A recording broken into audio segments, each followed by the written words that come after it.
अस्सलाम वालेकुम नाज़रीन, मैं हूं शेख रहमत अली। आप देख रहे हैं क्राइम टुडे न्यूज। नाज़रीन, कांग्रेस लीडर सैयद ख्वाजा पाशा ने टीआरएस के चीफ मिनिस्टर के चंद्रशेखर राव पर इल्जाम लगाया कि वो माइनॉरिटी को नजरअंदाज किए और अपनी मनमानी कर रहे हैं। कभी मसाजिदों को गिरा रहे हैं और कभी माइनॉरिटी को नजरअंदाज करते हुए मेयर और डिप्टी मेयर किसी और को बना रहे हैं। क्या ये खानदान की पार्टी बनती जा रही है? ऐसे कई सवालात है।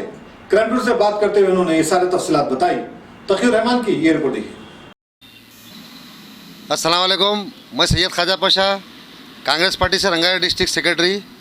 आज मीडिया के नुमाइंदों से बात कर मैं ये बात रखना चाह रहा हूँ, जो हाल ही दिनों में जो डिप्टी मेयर का जो इंतखाबात हुआ है, ये एक माइनॉरिटी के साथ, मुस्लिम के साथ एक नाइंसाफ़ी हुई है। इसलिए कि ऐसा पहले कभी नहीं हुआ है। हाल ही में जो इससे पहले इलेक्शन हुआ था, जब बाबा फसीउद्दीन थे, तो कभी भी एक माइनॉरिटी के आदमी को रखते थे। आज टीआरएस गवर्नमेंट जो केसीआर की इतनी मनमानी हो चुकी है, जो इनको समझ में आ रहा वही कर रहे हैं इन्हों। और ये भी जो मेयर बनी हुई है, वो राज्यसभा की एमपी थे उन्हों, उनकी हमारे बेटी है उन्हों। तो इन्हों अपने करीबी और ख़ानदान रिश्तेदारों को कुछ अपने इख्तियार दे रहे हैं। अब एक रह गए हमारे महमूद अली साहब होम मिनिस्टर, वो भी जो इनके तारीफ़ा जो करते हैं इन्हों, सेकुलर सिस्टम है हमारे, जैसा कि इमाम जाबिन ये वो बन लेते, तो थोड़ा उसलिए इनको होम मिनिस्टर रखे हैं। अब आने वाले वक्त में जो है इनकी भी नैया डूब जाती। तो ये केसीआर की जो दो नज़री पना है, ये माइनॉरिटी के और मुस्लिम क़यादत के लोगों को मालूम होना चाहिए कि हल्लू इनका इशारा क्या है।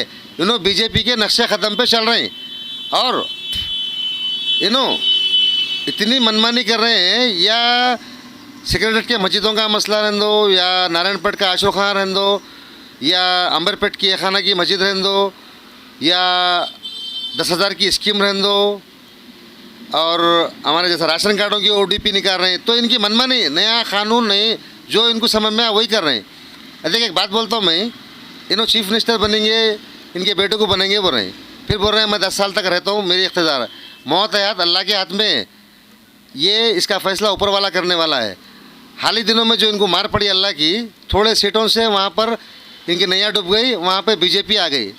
ये बता दिए अगर आने वाला वक्त में इन्हों माइनॉरिटी के साथ अगर नाइंसाफ़ी करेंगे, अपनी मनमानी चलेंगे, तो फिर 2023 के इंतखाबात में इनकी नैया पूरी डूब जाएंगी, इख्तियार से भी हाथ धो देंगे। कांग्रेस पार्टी एक सेकुलर पार्टी है। आपको मालूम है, इंदिरा स्कीम ले लो, आप 108 ले लो, हज की ज़मीन जो पहाड़ी शरीफ में, वो कांग्रेस, एयरपोर्ट ले लीजिए, बहुत सारे सेक्रेटरी के मस्जिद जो शब्बीर अली में राज सेक्रेटरी से वहाँ संगे बुनियाद रख के मस्जिद बने, बहुत सारे। कभी माइनॉरिटी से नाइंसाफ़ी नहीं हुई, मगर इनकी जो 6 साल में इख्तियार पर आ के उनकी इतनी मनमानी हो गई, जो चाहे कर रहे हैं। मगर जब आवाम इख्तियार पर लाना भी जानती है, तो फिर इख्तियार पर गिराना भी जानती है।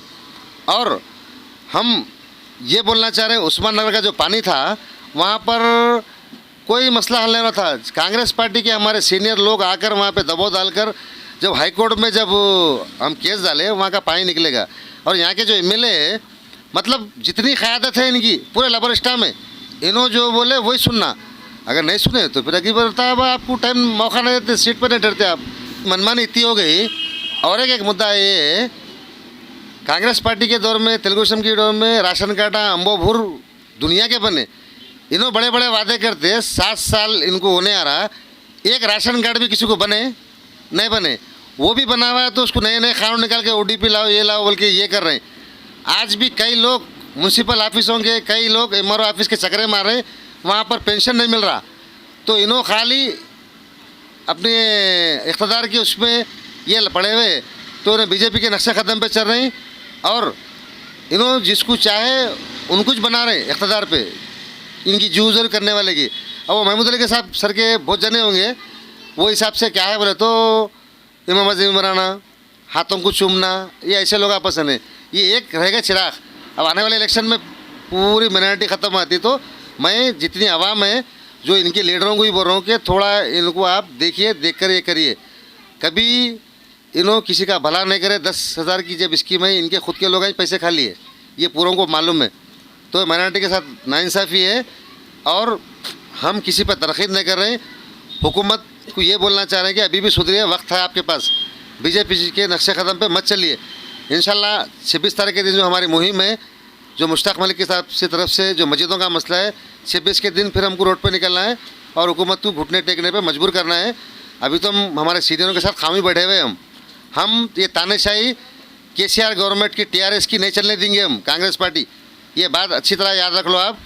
और जितने भी इनकी क़यादत करने वाले, ये पूरे ख़त्म हो जाएगा। हम जब कांग्रेस के लोग रोड पर निकलेंगे, एहतजाज करेंगे, तो इंशाल्लाह फिर देखिए अब क्या क्या होता है।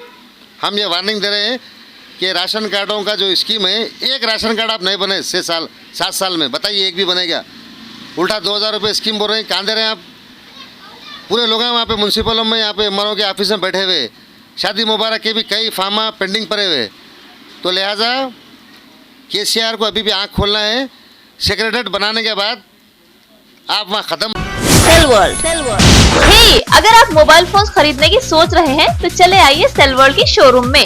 यहाँ पर सारे ब्रांडेड मोबाइल, CDMA4 और एडिशनल एक्सेसरीज दस्तयाब है। मोबाइल फोन्स की दुनिया में भरोसेमंद नाम Cell World, the most trusted name in mobile phone since 1999 at your service. Cell world.